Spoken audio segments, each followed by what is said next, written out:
4:22 a.m. Eastern Caribbean, 47 miles north of the Venezuelan maritime boundary. The worst decision the cartel crew ever made was believing they were invisible. The go-fast boat, a 40-foot cigarette racing hull modified with triple Mercury Verado 450R outboards pumping 1,250 horsepower, cuts through black water at 62 knots. No lights, no radar, just speed and darkness. In the cabin, 4 men crouch over waterproof duffels packed with 940 kilograms of cocaine hydrochloride, street value $47 million. The pilot, Carlos, grins. They've done this run 17 times, never caught, never even spotted. They think they're ghosts. They're wrong. 04:26 a.m. 240 feet below the surface, 8.3 nautical miles east. The USS Minnesota, a Virginia-class fast attack submarine, has been shadowing them for 6 hours and 14 minutes. Inside the sonar room, petty lights dance across screens. The TB-29A thin-line towed array picks up every vibration, propeller cavitation, hull slap, even the rhythmic thump of the engines. Lieutenant Briggs doesn't blink. Still running dark, no course deviation. The boat is heading straight for the Gap, international waters where interdiction gets complicated. But Minnesota isn't alone. 4:31 a.m.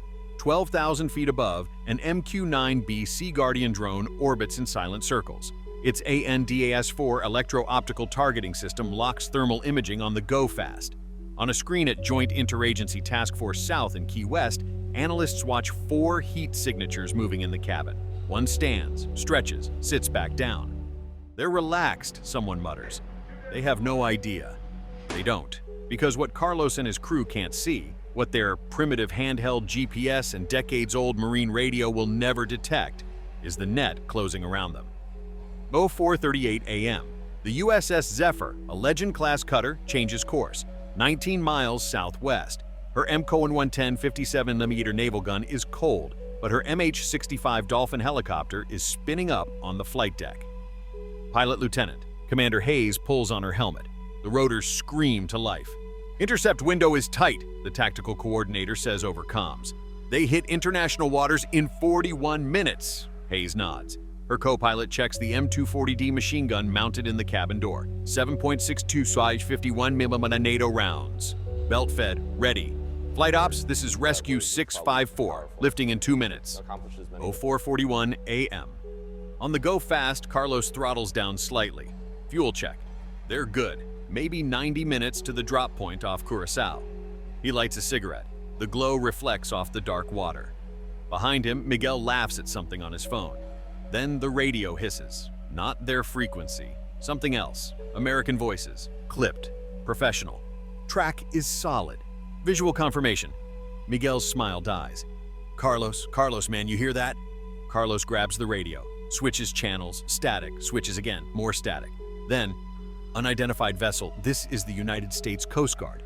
You are under surveillance. Reduce speed and prepare to be boarded. Miguel's face goes white. How the fuck?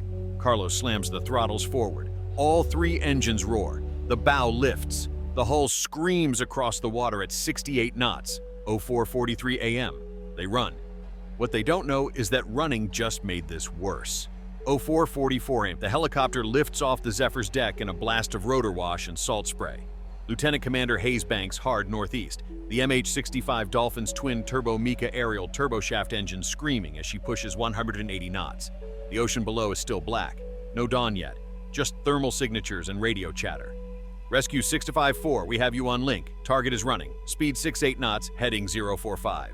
Hayes toggles her mic. Copy ETA 4 minutes. In the cabin, her tactical flight officer activates the AN/AAQ-29 electro-optical system. The screen blooms green. There, a white-hot streak cutting through dark water. The go-fast boat, hauling ass. They're panicking, he says. Good. 04:46 a.m. On the cigarette boat, Carlos is screaming into his phone. Spanish, rapid fire. Miguel braces against the console as the hull pounds over 2-foot swells. Water sprays over the windscreen. The engines are redlining. Temperature gauges climbing. We can't outrun a fucking helicopter, Miguel shouts. Carlos ignores him. He's done the math. 14 miles to international waters, 12 minutes at this speed. If they make it, if they cross that line, maybe, just maybe, the Americans back off. Diplomatic complications, rules of engagement. He's betting his life on a technicality. Fatal mistake.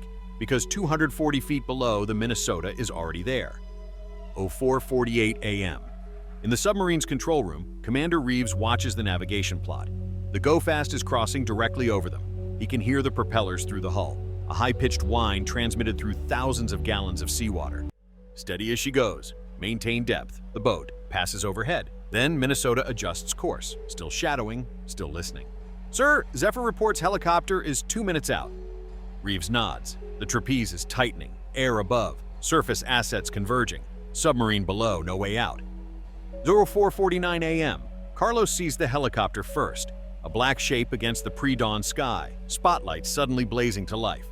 The beam hits the water 50 yards behind them, sweeps forward, locks on. "Fuck!" Miguel ducks instinctively. The light is blinding. The rotor noise is everywhere. The helicopter's loudspeaker crackles. "Stop your vessel immediately. Cut your engines. This is your final warning." Carlos doesn't stop. He pushes the throttles harder. 71 knots now. The hull is vibrating so hard his teeth ache. "They're gonna shoot us!" Miguel screams. 4:50 a.m. Haze hovers 120 feet above the boat. The co-pilot slides the cabin door open. A wind roars in. He swings the M240D machine gun into position. The barrel tracks the boat below. "Rescue 6 to 5-4. You are authorized warning shots if they do not comply." Hayes' voice is ice. "Copy that." The co-pilot doesn't aim at the boat, not yet. He aims 20 feet ahead of the bow. His finger tightens on the trigger. 30 rounds in 2 seconds. 7.62mm tracers arc down and punch into the water in a line of white geysers directly in front of the cigarette boat. 04:51 a.m. Carlos jerks the wheel hard left. The boat skids sideways. One of the duffels slides across the deck. Miguel lunges for it. His hand is shaking so bad he can barely grip the strap.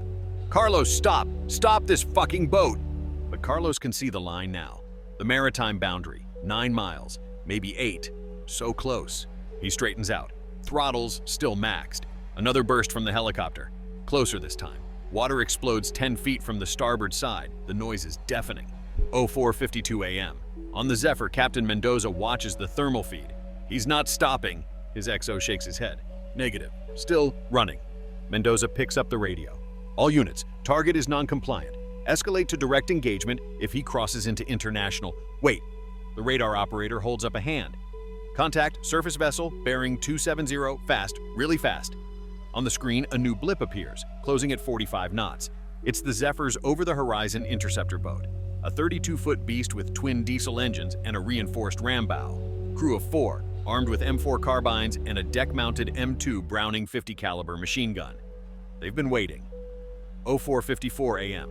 Carlos sees them at the same time the interceptor boat's spotlight hits him from the port side.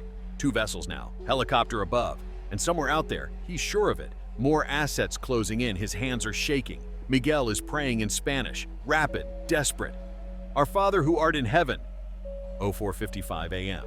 The interceptor boat pulls alongside, 30 feet of separation. The bow gunner stands behind the M2 Browning. The barrel is aimed directly at the cigarette's engines. A voice booms over their loudspeaker. English first, then Spanish. "Cut your engines or we will disable your vessel." Carlos looks at the boundary line on his GPS. 6 miles, 5 minutes. He doesn't slow down. 04:56 a.m. The gunner on the interceptor doesn't hesitate. The 50 cal opens up. 04:56 a.m. The M2 Browning roars. 12 rounds. 50 BMG ammunition. Each bullet weighing 1.7 ounces, traveling at 2,910 feet per second. They don't aim for the cabin. They aim low.